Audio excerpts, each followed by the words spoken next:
अंकित जब हमारे पास आए थे तो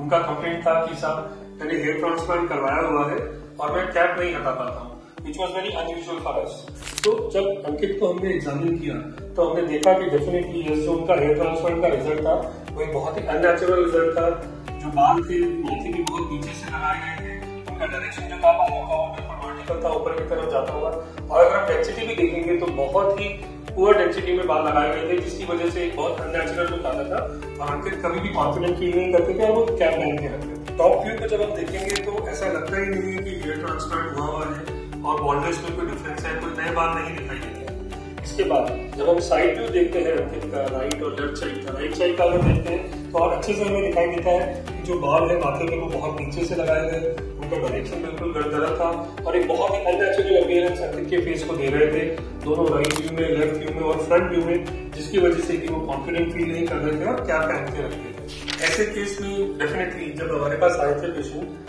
तो वो आए थे हमारे पास इस चीज को ठीक कराने के लिए, जो कि हमारे लिए भी चैलेंजिंग था। ये केस चैलेंजिंग क्यों था? क्योंकि ऑलरेडी हेयर ट्रांसप्लांट हुआ था, हेयर ट्रांसप्लांट ऑलरेडी फेल हो गया था और अननेचुरल लुक आ रहा था, जिसकी वजह से पेशेंट के अंदर भी एक वो फीलिंग थी, एक फीलिंग ऑफ डिस्ट्रेस था कि एक प्रोसीजर मेरा खराब हो गया है, अब मैं दूसरा प्रोसीजर कैसे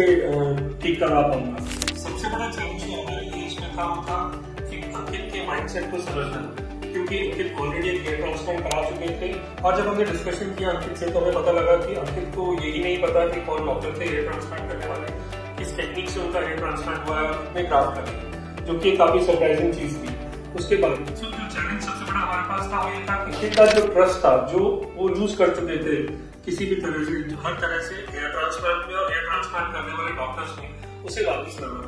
वो चीज हमारे लिए सबसे जरूरी थी। और जब हमने अंकित को एग्जामिन किया,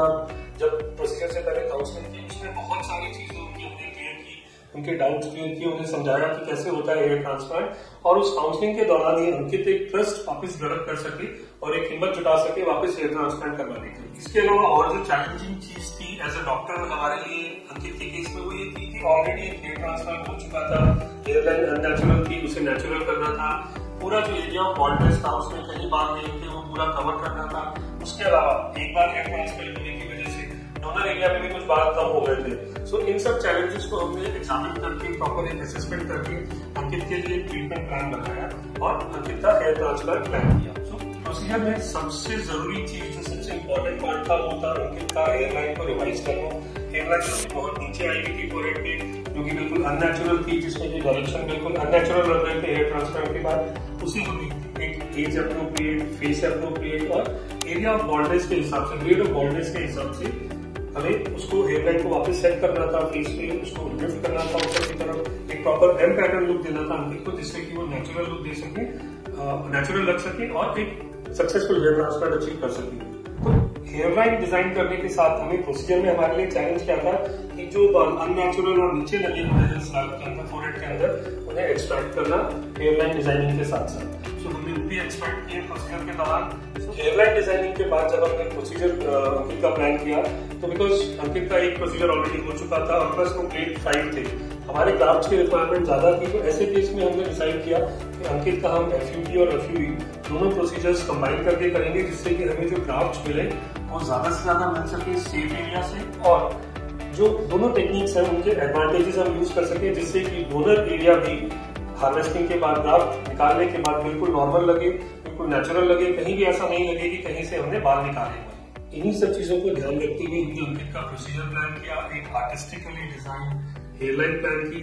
एक ऐसी टेक्निक प्लान की जिससे ज्यादा से ज्यादा ग्राफ्ट हम अंकित के स्कैल्प में लगा सके। और आज हेयर ट्रांसप्लांट होने के 1.5 साल बाद आप खुद देख सकते हैं कि अंकित की अपीयरेंस में कितना डिफरेंस आ गया है। जो हेयर लाइन है बिल्कुल नेचुरल लगती है, अंकित का जो फेस का लुक है बिल्कुल नेचुरल लगता है, अब वो कैप नहीं पहनते हैं, बालों का डायरेक्शन, डेंसिटी, डिस्ट्रीब्यूशन सब कुछ बिल्कुल हेयर ट्रांसप्लांट के बाद नेचुरल लगता है।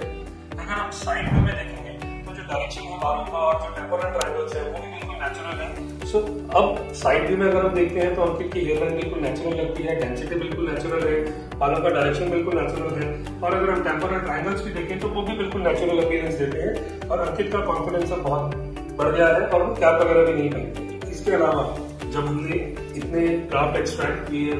उसके बाद भी अगर हम डोनर एरिया को देखें तो हम कहीं भी असेस नहीं कर पाते, कहीं भी हम we are not able to make out कि कुछ प्रोसीजर हुआ है, कहीं भी किसी एरिया में स्कैल्प के बाल कम हुए हैं, बालों की डेंसिटी करीब करीब नियर नेचुरल नियर नॉर्मल की है अंकित के डोनर एरिया के अंदर। सो अगर आपने भी हेयर ट्रांसप्लांट करवाया हुआ है और वो अननेचुरल लगता है, आप सेटिस्फाइड नहीं है उस अननेचुरल हेयर ट्रांसप्लांट से, वो आपका कॉन्फिडेंस रिड्यूस करता है, तो आप डेफिनेटली उससे रिपेयर करवा सकते हैं, रिवाइज करवा सकते हैं और एक नेचुरल लुक वापस अटेन कर सकते हैं रिविजन हेयर ट्रांसप्लांट के साथ।